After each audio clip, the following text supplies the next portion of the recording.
Representative Marjorie Taylor Greene is another who was lashed out at Fox News after not being allowed to participate in the post-debate spin room event on behalf of Donald Trump. She is a Trump surrogate. Trump did not show up. He skipped the debate, and it was well known beforehand that if your candidate doesn't show up to the debate, or if they're, don't have the poll numbers to be able to qualify in the debate, your surrogates are not going to be allowed to be there. So this was known ahead of time. Fox News released an internal memo earlier in the week saying they only plan to restrict access to the post-debate spin room to allow only representatives of the candidates who were there, which makes all the sense in the world. Now, there were exceptions for those who were invited by a media organization. However, apparently both her and Don Jr. not invited by a media organization. Sad day for you.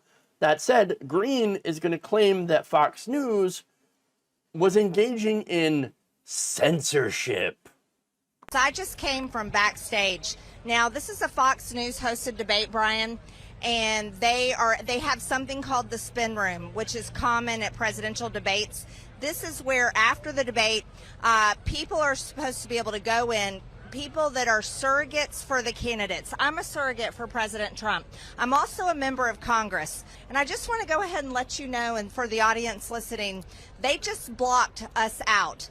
They would not allow myself, Matt Gaetz, any other Trump surrogates to go into the spin room. I'm sorry. I'm still so mad that we just were blocked out. I literally am furious. Okay, let's go back to that. This is America. We have freedom of speech. President Trump's speech is constantly being canceled, Brian. He's being arrested and indicted in Fulton County tomorrow because of his speech, because he said the election was stolen in 2020. And now us as surrogates for President Trump, supporting his candidacy, wanting to talk about his message in the spin room tonight, have been censored and blocked out. It's censorship. Censorship. I'm being censored right now, even though everybody can hear me. I'm being censored. I'm being censored. They're trying to make me, they're trying to censor me. They're trying to make it so that I can't talk, that I can't speak. No, that's not what's going on, Marge. I can't be the only person who has noticed that the people who cry most about being censored always actually tend to be the loudest people in the room at all times. Marjorie Greene, you've never shut up in your life. It's not like they're actually, it's like they're not actually being censored at all. And they're just saying this, because it's a popular thing to say. No, here's the thing. At the end of the day, she wasn't invited and showed up anyway and demanded to get in. And same deal with Donald Trump Jr. And again, the reality is, sorry, but if your candidate doesn't show up, and again, the rules were set up beforehand, and you could have complained about it. You could have been like, hey, that doesn't seem to be fair. Well, hey, tough cookies, man. That's their debate. It's their rules. You want something, you go to a debate and do something else. Donald Trump didn't like the rules of the debate. He didn't want to go to the debate, so he decided to talk with Tucker Carlson. That is absolutely his right. But then your surrogates can't sit there and show up at a place where, again, the candidate decides not to show up and expect to be let in.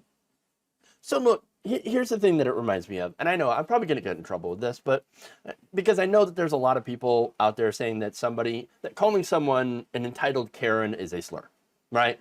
Oh, the Karen is a slur.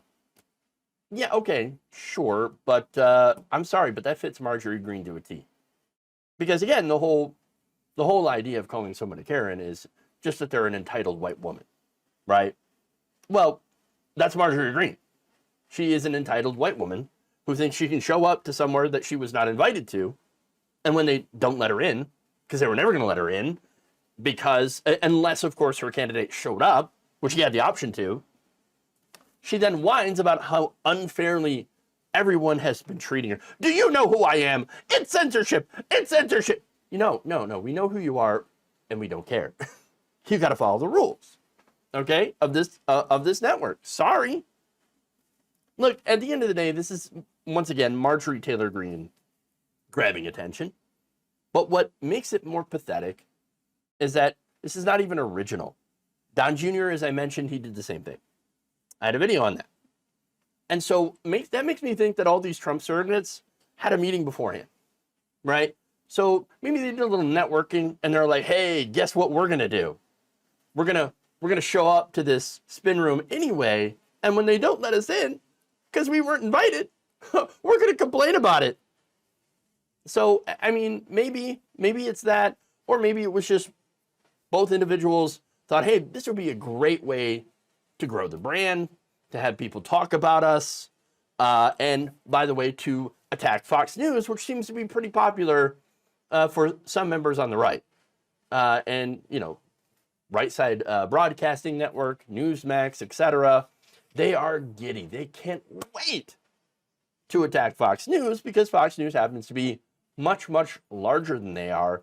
And let's be honest, since the Dominion lawsuit, they haven't been able to be as far-right, insane conspiracy theory as those other networks, and as people like Marjorie Greene would want them to be. So there is that internal division inside the Republican Party that I think is pretty fascinating, and it is partly playing out here. But again, at the end of the day, I also think that this is mainly marketing for Greene, probably to help her raise money, and of course marketing for Don Jr., who was always wanted to get out there and to have people talk about him.